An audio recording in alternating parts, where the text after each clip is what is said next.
মিরাজের রাতে নবীজি যখন আল্লাহর দরবারে উপস্থিত হলেন, তার হৃদয় ছিল উম্মতের চিন্তায় ভরা। আল্লাহ জিজ্ঞেস করলেন, হে প্রিয় নবী, তুমি কি চাও? নবীজি বিনয়ের সাথে বললেন, ইয়া আল্লাহ, আমার উম্মত দুর্বল। তাদের নমাজ কমিয়ে দিন, তাদের উপর সহজ করুন। আল্লাহ দয়া করে প্রথমে ৫ ওয়াক্ত নামাজ ফরজ করেছিলেন।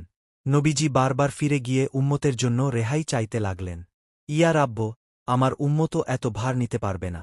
দয়া করে হালকা করে দিন।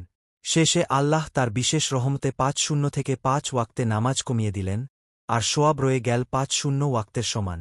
আল্লাহ বললেন, হে প্রিয় নবী, তোমার দোয়ায় আমি তোমার উম্মতের উপর সহজ করে দিলাম। নবীজি মাথা নত করে বললেন, ইয়া রাব্ব, তুমি দয়ালু। আমার উম্মতকে ক্ষমা ও রহমত দিও। এভাবেই নবীজি সর্বদা উম্মতের জন্য দোয়া করেছেন, আমার, আপনার, সবার জন্য। ভাই, খারাপ ছাড়ুন, ইসলামিক ভিডিও শেয়ার করি, নেকি বাড়াই।